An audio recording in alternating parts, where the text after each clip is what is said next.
Hello യുകോക്ക് United Kingdom of Kerala. പേര് സൂചിപ്പിക്കുന്ന പോലെ ഇത് നമ്മുടെ കൊച്ചു കേരളത്തെ പ്രൊമോട്ട് ചെയ്യുന്ന ഒരു സിനിമയാണ്. അതുകൊണ്ട് തന്നെ ആവണം ഇതിന്റെ ടൈറ്റിൽ എഴുതി കാണിക്കുമ്പോൾ ചില അക്ഷരങ്ങളൊക്കെ പച്ച നിറത്തിലാണ് കാണിക്കുന്നത്. അപ്പോൾ ഒരുപക്ഷെ നമ്മളുടെ കേരളത്തിന്റെ പച്ചപ്പും ഹരിതാഭയൊക്കെ കാണിക്കാനായിരിക്കും അങ്ങനെ എഴുതി കാണിക്കുന്നതെന്നാണ് എനിക്ക് തോന്നിയത്. പിന്നെ ഈ സിനിമ പങ്കുവയ്ക്കുന്ന ആശയം എന്ന് പറഞ്ഞാൽ എന്തുകൊണ്ട് നമ്മളുടെ പുതിയ തലമുറ UK-യിലേക്കും അമേരിക്കയിലേക്കൊക്കെ ലക്ഷങ്ങൾ ചെലവാക്കി പോയി അവിടെ സർവൈവ് ചെയ്യാൻ പറ്റാതെ ആത്മഹത്യയിലേക്കും മറ്റും നീങ്ങുകയാണെന്നും ഒരുപാട് പേര് അവിടെ കിടന്ന് കഷ്ടപ്പെടുന്നതും എന്തുകൊണ്ട് അങ്ങനെ ചെയ്യുന്നു, നമ്മളുടെ കേരളത്തിൽ തന്നെ അവർക്ക് അതിനുള്ള സാഹചര്യങ്ങൾ ഉണ്ടാക്കിയെടുത്തുകൂടെ എന്നാണ് ഈ സിനിമ പങ്കുവയ്ക്കുന്ന ഒരു ആശയം. അവർ പറയാൻ ശ്രമിക്കുന്നത് അങ്ങനെ ഒരു ആശയമാണ്.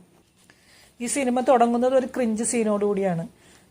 ജോണി ആന്റണിയുടെ ക്യാരക്ടർ റോയ്ക്ക് അബദ്ധത്തിൽ മരിയെ കല്യാണം കഴിക്കേണ്ടി വരുന്നു. അതൊരു ഇങ്ങനെ ഒരു വീഴ്ചയും ഒരു പരണ്ടുള്ള ഒരു വീഴ്ചയും പിന്നെ നാട്ടുകാരെല്ലാവരും കൂടെ ചേർന്ന് അങ്ങനെ ഒരു സമ്മർദ്ദത്തിൽ പുള്ളിക്ക് കല്യാണം കഴിക്കേണ്ടി വരുന്നതായിട്ടാണ് നമുക്ക് കാണിക്കുന്നത്. പക്ഷെ പുള്ളി സ്നേഹിക്കുന്നത് അന്നക്കുട്ടിയാണ്.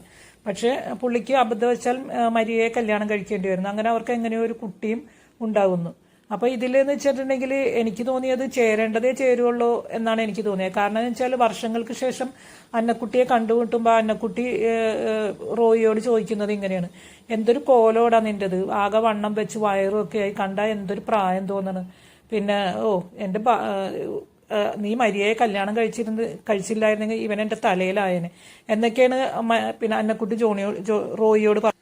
അതൊക്കെ കേട്ടപ്പോൾ എനിക്ക് ആ കല്യാണം വന്ന് നടക്കാതിരുന്നത് നന്നായി എന്ന് തോന്നി. ഇങ്ങനെ ഒരു മാനസിക ഇതുള്ള ഒരാള് വർഷങ്ങൾക്ക് ശേഷം കണ്ടുകൂട്ടിയപ്പോൾ ആദ്യമായിട്ട് ഇങ്ങനെയൊക്കെയാണല്ലോ സംസാരിക്കുന്നത് എന്ന് തോന്നിയപ്പോൾ എനിക്ക് ആ കല്യാണം നടക്കാതിരുന്നത് നന്നായി എന്ന് തോന്നി. പക്ഷേ പിന്നെയുള്ള സീനുകളിലൊക്കെ ഈ അന്നക്കുട്ടി ഈ റോയിയുടെ ഒപ്പം തന്നെയുണ്ട്, അവരുടെ വലിയ ഉപദേഷ്ടാവായിട്ടും മറ്റുമൊക്കെ. അതും എനിക്കൊരു കല്ലുകടിയായി തോന്നി.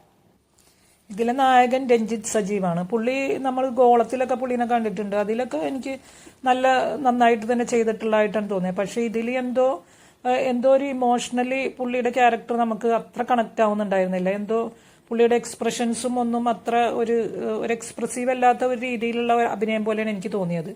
അപ്പൊ റോയ്ക്ക് മോനെ എങ്ങനെയെങ്കിലും UK-യിലേക്ക് പറഞ്ഞു വിടണം. 8-9 IELTS എഴുതിയിട്ടും പുള്ളി പാസ്സായിട്ടില്ല.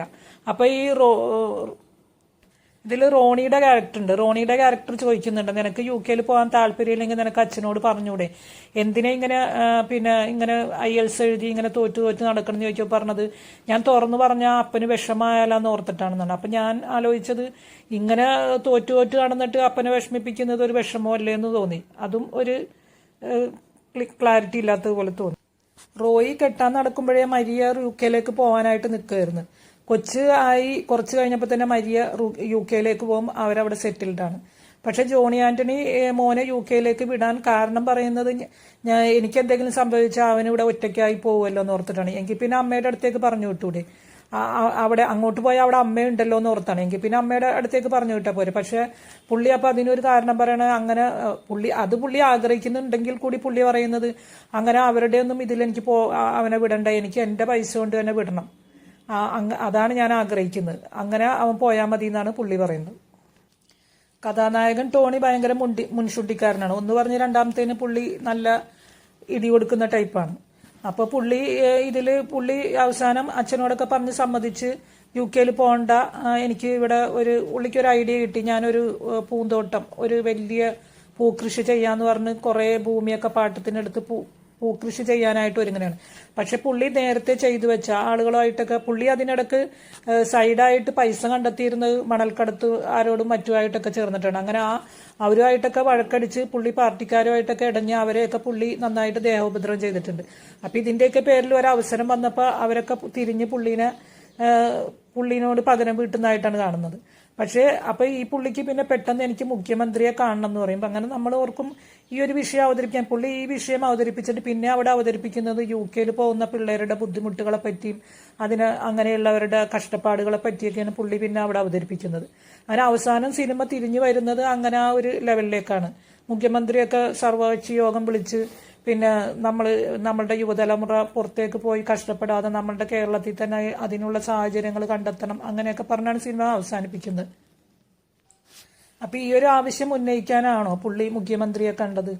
അപ്പോൾ പുള്ളിയുടെ കാര്യങ്ങൾ എന്തായാലും പുള്ളിയുടെ കാര്യങ്ങളൊക്കെ ശരിയായി, പാർട്ടിക്കാരുടെ ഒക്കെ ശല്യമൊക്കെ തീർന്ന് പുള്ളി അവസാനം കൃഷിയൊക്കെ ചെയ്ത് ഹീറോയ്ക്കായിട്ട് വരണമാണ് നമ്മൾ കാണുന്നത്. അപ്പോൾ പുള്ളി മുഖ്യമന്ത്രിയെ കാണുമ്പോൾ അവിടെ ഒരു ലാപ്ടോപ്പിൽ ഒരു പെൺകുട്ടിയുടെ UK പോയി ഇവിടെ PSC എഴുതി ജോലി കിട്ടിയില്ല, 2 പ്രാവശ്യം എഴുതിയിട്ടും കിട്ടിയില്ല, എന്നിട്ട് UK പോയി പുള്ളി അവിടെ പിന്നെ കഷ്ടപ്പെട്ട് അവസാനം പുള്ളിക്കാരി വേറെ വഴിക്കൊക്കെ പോയി എന്നൊക്കെ പറഞ്ഞ് കാണിക്കുന്നുണ്ട്. എന്തായാലും ആ ഒരു പെൺകുട്ടി അത് അവതരിപ്പിച്ച രീതിയും അവളുടെ ആ ആക്ടിങ്ങും ഒക്കെ വളരെ രസമായിട്ട് തന്നെ വന്നിട്ടുണ്ട്. സിനിമ പറയാൻ ശ്രമിക്കുന്നത് എന്തിനാണ് എല്ലാവരും UK മറ്റു വിദേശ രാജ്യങ്ങളിലേക്കും പോകുന്നത്, ഇവിടെ തന്നെ നിന്ന് നമുക്കൊരു നിലനിൽപ്പ് ഉണ്ടാക്കിക്കൂടെ എന്നാണ്. എനിക്ക് പറയാനുള്ളത് ഇവിടെ ആയാലും അവിടെ ആയാലും ലക്ഷ്യബോധത്തോടു കൂടിയും സ്ഥിരതയോടുകൂടിയും സർവൈവ് ചെയ്ത് പോകുന്നവർക്ക് എവിടെയായാലും രക്ഷപ്പെടാൻ പറ്റുള്ളൂ. അതല്ലേ അതിൻ്റെ ശരി. എന്തായാലും അത് വളരെയധികം ചിന്തിക്കേണ്ട ഒരു വിഷയമാണ്. അത് അതിൻ്റെതായ രീതിയിൽ സിനിമയ്ക്ക് കൺവേ ചെയ്യാൻ കഴിഞ്ഞു എന്നുള്ള കാര്യത്തിലും സംശയമാണ്. പിന്നെ ജോണി ആൻ്റണി തൻ്റെ ക്യാരക്ടർ നന്നായി ചെയ്തിട്ടുണ്ട്. പുള്ളിക്ക് ഒരുപാട് ഇമോഷൻസ് ഒക്കെ ഉണ്ട്, അതൊക്കെ പുള്ളി നന്നായിട്ട് ചെയ്തിട്ടുണ്ട്. പിന്നെ മഞ്ജുപിള്ള ഏത് സിനിമയിലായാലും ആ പുള്ളിക്കാരിയുടെ ആ ഒരു ക്യാരക്ടർ അത് ഇതിലും ആ പുള്ളിക്കാരി നന്നായി തന്നെ ചെയ്തിട്ടുണ്ട്. പിന്നെ മനോജ് KU, റോണി ഡേവിഡ് അവരൊക്കെ ഉണ്ട്. ഇതിലെ ഫോട്ടോഗ്രാഫി ഭയങ്കര രസമാണ്, നല്ല രസമായിട്ട് ആ പ്രദേശങ്ങളൊക്കെ കാണിച്ചിട്ടുണ്ട്.